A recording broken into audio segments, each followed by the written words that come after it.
Anti biotic کے استعمال میں احتیاط۔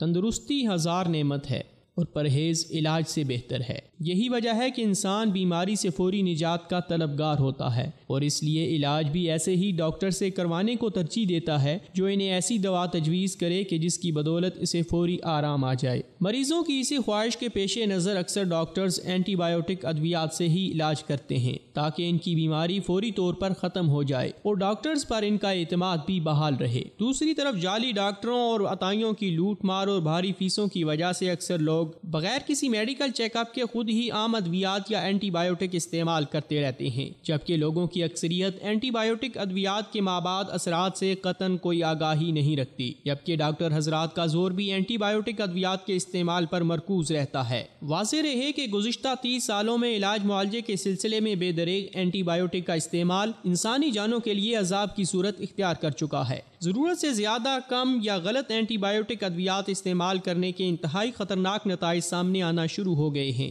جبکہ مریض کے لواحقین کی ہمیشہ یہی کوشش ہوتی ہے کہ ڈاکٹر انہیں ایسی دوا دے کہ جس کو کھاتے ہی اسے آرام آ جائے۔ خاص طور پر جسم کے کسی بھی حصے میں درد کی صورت میں مریض فوری آرام کا خواہش مند ہوتا ہے۔ مریض کی اسی خواہش کے پیش نظر ڈاکٹر حضرات انہیں اینٹی بایوٹکس لکھ کر دیتے ہیں، جبکہ اینٹی بایوٹکس کا ایک کورس ہوتا ہے۔ اس سے زیادہ اس کا استعمال مزید خرابیاں پیدا کرنے کا سبب بنتا ہے، لیکن مریض ڈاکٹر کی ہدایات کو نظر انداز کر کے بار بار ڈاکٹرز کی بھاری فیسوں کی ادائیگی کی سکت نہ رکھنے کی وجہ سے یا ان کی عدم دلچسپی کی وجہ سے از خود ہی ایسی ادویات کا استعمال جاری رکھتا ہے۔ ایسی صورت میں مریض کو آگے چل کر فائدے کی بجائے نقصان اٹھانا پڑتا ہے۔ افسوسناک المیہ یہ بھی ہے کہ دوا ساز ملٹی نیشنل کمپنیاں اپنے کاروبار کو وسعت دینے کے لیے سال ہر سال سے ایسی ہی اینٹی بایوٹکس بنانے پر اربوں روپے خرچ کر رہی ہیں کہ جن کے استعمال سے انسان ایک مرض سے تو نجات پاتا ہے، مگر انہی ادویات کے مابعد اثرات کے نتیجے میں انسان کو 4 قسم کی اور بیماریاں لگ جاتی ہیں۔ لوگوں کے گردے، پھیپھڑے متاثر ہونے لگتے ہیں۔ ان کمپنیوں کو اچھی طرح یہ بات پتہ ہوتی ہے کہ انہوں نے جو ادویات مارکیٹ میں سپلائی کی ہیں ان کے استعمال سے آئندہ لوگوں کو کیا کیا بیماریاں اپنی گرفت میں لیں گی، اس لیے اسی کے مطابق ادویات بنائی جاتی ہیں۔ لہٰذا ہمیں اپنی صحت کو برقرار رکھنے کے لیے اپنی خوراک پر توجہ دینا ہوگی، کیونکہ بہت ساری بیماریاں ہماری لاپرواہیوں کی وجہ سے ہمیں اپنی گرفت میں لے لیتی ہیں۔ واضح رہے کہ اینٹی بایوٹکس کا غیر ضروری استعمال جسم میں ایسی خرابیاں پیدا کرنے کا سبب بنتا ہے جس کا بعد ازاں کوئی علاج نہیں ہوتا۔ پس ضرورت اس امر کی ہے کہ ڈاکٹرز حضرات دکھی انسانیت کی خدمت کا فریضہ ادا کرنے کو مقدم سمجھیں اور اینٹی بایوٹکس کے غیر ضروری اور غیر مفید نسخے لکھنے سے اجتناب کریں۔ مزید یہ کہ مریضوں کو بھی چاہیے کہ وہ ڈاکٹرز کے مشورے کے بغیر از خود اپنا علاج نہ کریں تاکہ ہمارے ملک میں ایک صحت مند معاشرہ تشکیل پا سکے۔